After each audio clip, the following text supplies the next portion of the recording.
નમસ્કાર નમસ્કાર નમસ્કાર વિદ્યાર્થી મિત્રો, સ્વાગત છે આપ સૌનું વિદ્યાકુલ ગુજરાતી કોમર્સના સરસ મજાના લાઈવ લેક્ચરની અંદર. આજે હું તમને એસપીસીસી વિષયના વિભાગ એફ ના જે 5 માર્ક્સના સવાલોનો એક વિભાગ છે. 5 એની અંદર સવાલો તમારે લખવાના થશે. દરેક સવાલ 5 માર્ક્સનો હશે અને પત્રો આની અંદર પૂછાવાની શક્યતા સૌથી વધારે છે.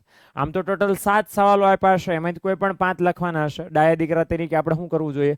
પત્ર લખો, ઈઝી પીઝી મસ્ત મસ્ત માર્ક્સ આપણને મળી જવાના છે. તો સવાલ એ કે સાહેબ પત્ર કયા કયા ચેપ્ટરમાંથી પૂછાશે અને કયા કયા પૂછાશે એ અમને કેમ ખબર પડે? તો ભાઈ હું લાવું છું ને તમારા માટે વિડીયો, ટેન્શન ફિકર કરવાની નથી. તો ફટાફટ આપણે જોતા જઈએ અને એસપીસીસી વિષયની અંદર સેક્શન એફ જે મોસ્ટ ઓફ પત્રોવાળો સેક્શન હોય છે લખવાનો, એના મોસ્ટ ટાઈમપી સવાલો આપણે શરૂ કરીએ. તો ખાસ ભૂલતા નહીં, ફટાફટ છેક સુધી જોડાયેલા રહેજો મારી સાથે અને આપણે શરૂ કરીએ. 5 માર્ક્સના સવાલો કયા કયા પત્રમાંથી પૂછાઈ શકે. ઓકે, 4 જ પત્ર છે, 1 2 3 4. ઓકે, આપણે gate on the dance floor, આપણે નાચવાની જ માંડવાનું, આપણે તો તૈયારી કરવાની છે. એટલે પહેલો ચેપ્ટર. ઓકે, જો એક ધ્યાન રાખજો, ઘણા બધાનું આ એમ કહું ને કે સાહેબ આ પત્રો, સાહેબ ઈ શીખવાડો પત્ર કેમ લખવા. આના પછીનો એક વિડીયો બસ હું એના માટે સ્પેશિયલ ડેડિકેટેડ લાવો છું કે પત્રમાં 5 માંથી 5 માર્ક્સ કેમ લેવા, એના માટે કઈ કઈ વિગતો ધ્યાનમાં રાખવી, એનો એક અલગથી ડેડિકેટેડ વિડીયો આના પછી હું તમારા માટે બરાબર મૂકી દઈશ આપણી વિદ્યાકુલ ગુજરાતી કોમર્સ ચેનલમાં. એટલે જેણે સબસ્ક્રાઇબ ન કરી હોય ચેનલને ખાસ કરી નાખજો, કારણ કે મોસ્ટ એમપી વિડીયો ભાઈ તમારા માટે લાવવાનો છું. ઓકે, ઘણા બધા સમયથી કહેતા હતા ને કે સાહેબ પત્ર કેમ લખવા શીખવાડો, તો મેં સાંભળી લીધું છે, કોમેન્ટ સેક્શનમાં મેં વાંચી લીધું છે અને એનો વિડીયો હું તમારા માટે રેકોર્ડ કરવા જઈ રહ્યો છું. તો ખાસ ભૂલતા નહીં. ઓકે, બેંકને લગતો પત્ર વ્યવહાર 5 માર્ક્સના સવાલો કે પત્રો કયા કયા પૂછી શકાય. તો જો પહેલું છે અર્જુન દલાલની પાસબુક છે, સ્ટેટમેન્ટમાં બેંકે ભૂલ કરી છે, તો આપણે બેંકને ફરિયાદ પત્ર લખવાનો છે. અત્યારે જોઈ લો, ચોપડીમાં એના નમૂના પણ આપ્યા છે પાઠની અંદર, એવા જ મેં પત્ર લખ્યા છે જે ચોપડીમાં પાઠમાં આપ્યા હોય, એટલે તમને ઈઝી પડશે કામ કરવા માટે. ઓકે, ચેક અમાન્ય કર્યો છે, ખાતામાં રકમ પડી હતી છતાંય ચેક અમાન્ય કર્યો. ઓકે, અને નંબર 3 છે તમારી બેંક દ્વારા આપવામાં આવેલું ક્રેડિટ કાર્ડ ખોવાઈ ગયું. હવે છે ને, ક્રેડિટ કાર્ડ ખોવાઈ જાય કે ચેક ખોવાઈ જાય, પત્રમાં લખાણ સેમ હશે, બસ ખાલી ક્રેડિટ કાર્ડના બદલે ચેક એટલું સુધારવાનું છે. તો ઘણીવાર એમ પૂછે કે ભાઈ બેંક દ્વારા આપવામાં આવેલો ચેક અથવા તો તમે લખવા જે બેંકમાં રજૂ કરવાના તે ચેક ખોવાઈ ગયો, તો બેયના નંબર આવે, બેયને કેન્સલ કરવાના હોય, બેયને બ્લોક કરવાના હોય, કોઈનો દુરુપયોગ ન કરે એવું કહેવાનું હોય. ઓકે, તો આપણે એ વિનંતી બેંકને કરવી પડે. તો મેં કીધું એમ ક્રેડિટ કાર્ડ એક પાકો કરી નાખો, ચેકનું તો ઓટોમેટિક કામ થઈ જશે. ડન છે ભાઈ? હાલો, તો 3 પત્ર છે, હજી છે આની પછી, પણ અત્યારે તો 3 પત્ર પહેલા સ્ક્રીનશોટ પાડી લો. ચાલો જલ્દી ઉતાવળ રાખજો દીકરાઓ. ચલો આગળ વધીએ. ત્યાર પછી ઓકે, ત્યાર પછી છે ચોથો પત્ર પહેલા ચેપ્ટરમાંથી, સુરતમાં ખાતું ધરાવો છો અને કોઈ કર્મચારીએ અસભ્ય વર્તન કર્યું, ખરાબ વર્તન કર્યું બેંકના કર્મચારીએ, તો આપણે ફરિયાદ પત્ર છે મેનેજરને લખવાનો છે કે ભાઈ કર્મચારીએ ખરાબ વર્તન કર્યું મારે. ત્યાર પછી છે રાઘવ જૈન, બરાબર, આ છે ને ચેક ખોવાઈ ગયેલો, ક્રેડિટ કાર્ડ વાળો એક પાકો કરી નાખજો, ચેક ખોવાઈ ગયો વાળો અલગથી કરવાનું નહીં. હા, પણ લખનાર કોણ, મેળવનાર કોણ, એ બધું લખવાનું. હવે અહીં કીધું જ છે, આપણને ખબર કેમ પડે લખનાર કોણ ને મેળવનાર કોણ? તો કીધું છે કે રાઘવ જૈનને આપેલો ચેક ખોવાઈ ગયો, મતલબ આપણે રાઘવભાઈને એક ચેક આપ્યો હતો, એના નામે લખ્યો તો એ ખોવાઈ ગયો છે. હવે એની ચૂકવણી અટકાવવા માટે વિનંતી કરવાની. એ પત્ર અતુલ આર પંડ્યા વતી લખવાનું. એટલે આપણે કોણ બની જવાનું? અતુલ આર પંડ્યા. મતલબ પત્ર કોણ લખશે? અતુલ આર પંડ્યા. અને કોને પત્ર લખવાનો છે? ઇન્ડિયન બેંક પાલડી શાખા અમદાવાદને. એટલે પત્ર આ લોકો છે ઇન્ડિયન બેંક, આ લોકો પત્ર મેળવનાર થયા, એ લોકો ખાતું એડ્રેસ ને બધું અહીંયા આવશે. અને સામે પક્ષે અતુલ પંડ્યા વતી આપણે લખવાનો છે, એટલે આપણે બધા બની જવાનું અતુલ પંડ્યા અને આપણે થયા અતુલ પંડ્યા લખનાર. ઓકે, તો બાબત આપણે ધ્યાનમાં રાખવાની થશે. એટલે આવું જ્યારે હોય ને તો જ્યારે શાંત મગજ. રાઘવ જૈનનો આમાં કાંઈ રોલ નથી, એનો બસ એટલો રોલ કે એને ચેક ખોઈ નાખ્યો છે, બરાબર, એ ઘૂઘાએ ચેક ખોઈ નાખ્યો અને પછી છે આપણે ધંધે લાગી ગયા છે. તો આપણે છે એ બેંકને પત્ર લખવો પડે વિનંતી કરવા માટે કે જે નંબરનો ચેક એ ભાઈ ખોઈ નાખ્યો છે એની ચૂકવણી અટકાવી દો. ઓકે, કોઈ મિસયુઝ ન કરે એટલા માટે.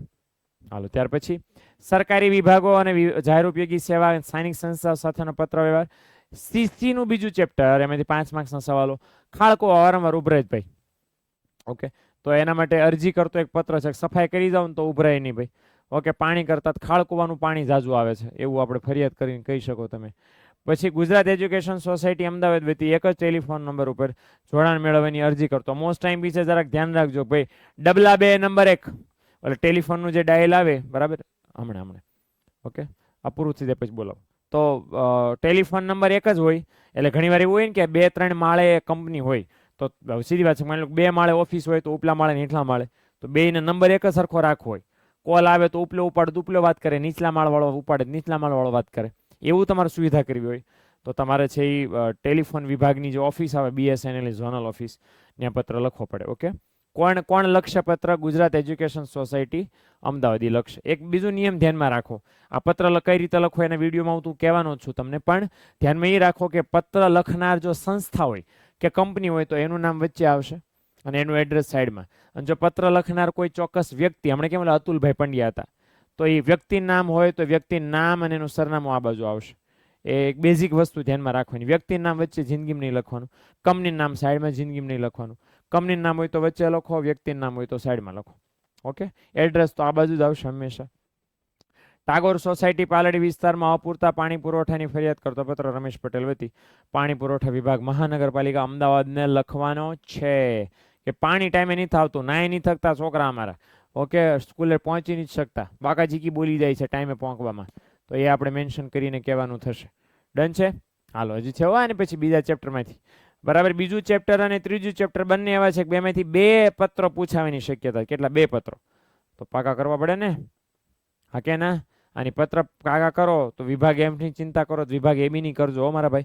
વિભાગ AB હું તમને દરેક વિડીયોમાં એટલા માટે કહું છું, કામનું છે, જરૂરી છે, ફરજિયાત છે. AB સેક્શન પાકો કરવો તમારા માટે, એટલે સેક્શન A અને B ના SPCC ના સવાલો અને જવાબોની PDF તમારા માટે ઓલરેડી મૂકી દીધી છે. બહુ બધા દિવસોથી કહી રહ્યો છું, તો પણ હજી ઘણા બધા હવામાં હાલે છે કે ના એ તો બધું તમારે થઈ જાય, આવડે તમને બધું, પણ જ્યારે ઓલી બોર્ડની પરીક્ષામાં નહીં આવડે ને ત્યારે ભી પડશે. એટલે આ મને તો અનુભવ છે એટલે કહું છું ભાઈ, આમ આવડતા હોય બાકીનું બધું 70 માર્કનું ઢીબીને આવ્યા હોય, પણ ઓલે 20 માંથી કંઈક 3 MCQ ખોટા પડ્યા, વિભાગ B માં 2-3 ખોટા પડ્યા, 5 માર્ક ઉડી ગયા, 95 આવીને ઉભા રહી ગયા. એટલે પરફેક્શન લાવવા માટે પ્રેક્ટિસ આવશ્યક છે. પ્રેક્ટિસ તમને આપી PDF ઇકો અને SP ની તમને કરી આપશે. તો બાબતનું જરાક ધ્યાન રાખીને ચાલશો તો વાંધો નહીં આવે દીકરાઓ. એટલે જો SP ની PDF હજી ડાઉનલોડ નથી કરી તો કરી નાખજો. ઓકે, ખાલી પત્ર પાકા કરે હોમાં તો નહીં આવે, ખાલી પત્ર પાકા કરે પાસ નહીં થવાય. પાસ થવા માટે ઓલા ઇઝીમાં ઇઝી MCQ આવડવા જરૂરી હશે, તો એ બધા MCQ SPCC PDF માં મળી રહેશે, ભૂલતા નહીં. ડન છે? હાલો, ઓકે. ત્યાર પછી બીજા ચેપ્ટરમાં 5 માર્ક્સના સવાલો કયા કયા પૂછાય કે સિટી બસ અનિયમિતપણે ચાલે છે, સ્કૂલની બાજુમાં પાન મસાલા અને ગુટકાનું વેચાણ થાય છે, પ્રિન્સિપાલને આપણે પત્ર લખવાનો છે. તો આટલા પત્રો છે આપણે બીજા ચેપ્ટરમાંથી લખવાના થશે. ડન છે ભાઈ? હાલો આગળ વધીએ.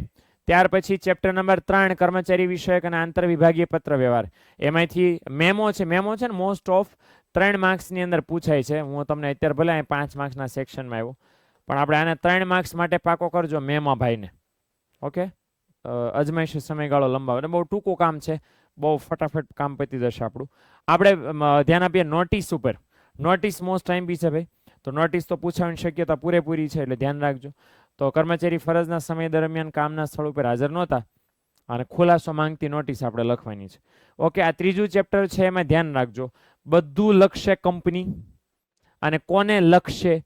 કર્મચારીને. એટલે લખનાર કંપનીનો કોઈ અધિકારી હશે, મેળવનાર કર્મચારી હશે. આ ડન છે. ત્રીજા ચેપ્ટરમાં કાંઈ નવું નથી કરવાનું. ઓકે, જ્યાં કર્મચારી વિષયક પત્ર વ્યવહાર આવે, દાખલા તરીકે આ છે, તો એમાં લખશે હંમેશા કંપની, મેળવશે હંમેશા કર્મચારી. ઓકે, અને આંતર વિભાગીય આ બધામાં, ઓકે સોરી આ બધામાં, આખા ચેપ્ટરમાં, ત્રીજા આખા ચેપ્ટરની અંદર લખનાર કંપની, મેળવનાર કર્મચારી. અને બીજા ચેપ્ટરમાં કહેવાનું ભૂલાઈ ગયું, લખનાર સામાન્ય વ્યક્તિ કે સંસ્થા, મેળવનાર સરકારનો વિભાગ, હંમેશા બીજા ચેપ્ટરમાં. ઓકે, અને ચોથું ચેપ્ટર છે વીમા સેવા અંગેના પત્ર. આમાંથી પણ પત્ર પૂછાય છે. તો એક તો જો વીમાની મુદતમાં, પ્રીમિયમની મુદતમાં ફેરફાર કરવાનો, મતલબ તમે દર મહિને વીમા કંપનીને કીધું કે અમે મહિને પ્રીમિયમ દેશું, પણ હવે તમારે એમ કેવું છે કે દર 2 મહિને દેશું, દર 3 મહિને આપશું. એ મુદત તમારે ચેન્જ કરવી છે પ્રીમિયમ ભરવાની, એના માટે વિનંતી કરતો પત્ર લખી શકો. પછી આગનો વીમો લીધો તો મોસ્ટ ટાઈમ બી છે, અને આગ લાગી શોર્ટ સર્કિટના કારણે, તો નુકસાનના બદલે દાવો કરતો પત્ર. તમારા ચોથા ચેપ્ટરનો છેલ્લો પત્ર આઈ થિંક આ છે. ઓકે, તો એમાં જરાક આપણે કામ કરવાનું થશે. પૂનમચંદ્ર રાવતના અવસાન બાદ એની પોલિસી ઉપર મળવાપાત્ર રકમ મેળવવા માટે વારસદાર તરફથી આપણે પત્ર લખવાનો છે. ઓકે, એન્ટોની ફ્રેન્ક અને બ્રેન્ડન ફ્રેન્ક એન્ટોની ફ્રેન્ક કરીને કોઈક ભાઈ છે. ઓકે, તો એ ભાઈ પત્ર લખે એના પિતાના મૃત્યુ બાદ. ચોપડીમાં એવું આપ્યું છે, ચોપડીમાં છે બેઠો, આ ત્રણેય ચોપડીમાં આપ્યા છે, જોઈ લેજો જરાક. અને એક અહીંયા આપેલો છે કે ભાઈ પોલિસી બંધ પડી ગઈ. ચોપડીમાં છે ને હાજી ઉસ્માનગી કેરીવાલા નામના કોઈક ભાઈ છે. ઓકે, તો એ કોઈ કારણસર બહાર ગયેલા હશે અને એમની પોલિસીના પ્રીમિયમ કંપનીને નહીં મળેલા, એટલે કંપનીએ પોલિસી બંધ કરી દીધી હતી. તો ચોપડીમાં બેઠે બેઠો છે, પાકો કરી નાખજો. અને પોલિસી ઓલરેડી લીધી છે પણ વધારાનો લાભ મળવા પાત્ર છે, ચોક્કસ પ્રીમિયમ ભરેથી મળી શકે એમ છે, એ લેવો છે. તો એ અહીંયા આપણે મેન્શન કરવાનું થશે. ડન છે ભાઈ? ચાલો, તો આટલા પત્રો છે. ચારે ચાર ચેપ્ટરમાંથી મેં તમારા માટે રેકોર્ડ કરીને મૂકી દીધા છે, આપી દીધા છે તમને. અને બીજું પત્ર કઈ રીતે લખવા એનો નેક્સ્ટ લેક્ચર હું તમારા માટે લાવી રહ્યો છું, બહુ નાનો સિમ્પલ શોર્ટ. તો એના માટે પણ આપણી ચેનલને સબસ્ક્રાઇબ કરીને રાખજો, કારણ કે તમારા સુધી પહોંચાડવાની જવાબદારી મારી છે ભાઈ. ઓકે, અને આ હું તમને વૈકલ્પિક સ્વરૂપમાં કહું છું. ચેપ્ટર નંબર 6 રજૂઆત અને પ્રેઝન્ટેશનના કૌશલ્યો વૈકલ્પિક સ્વરૂપમાં એટલા માટે કહું છું કે આ ઓલા પહેલા 4 કરી નાખશો તો આ કરવાની જરૂર નહીં પડે. ઓકે, આ કારણ કે આમાં થોડુંક લાંબુ લખવું પડશે ઓલા 4 કરતા. ઓલા 4 ચેપ્ટરમાંથી 5 સવાલો પૂછાશે એની મારી ગેરંટી. 1 2 3 4 એ 4 ચેપ્ટરમાંથી 5 પત્રો પૂછાશે, 5. ઓકે, પણ આ એક હારવાર છે રજૂઆત અને પ્રેઝન્ટેશનના કૌશલ્યો. 2 જ અહેવાલ કરવાના છે, એક વ્યક્તિગત અહેવાલ કરી નાખવાનો અને એક સમિતિ અહેવાલ. ફોર્મેટ બદલાશે નહીં. અને બીજું ખાસ ધ્યાન રાખજો, વ્યક્તિગત અહેવાલ લખો એ બધો ભૂતકાળમાં લખવાનો, મુલાકાત થઈ ગયા પછી, પછી ભૂતકાળમાં આમ ગયા હતા એ.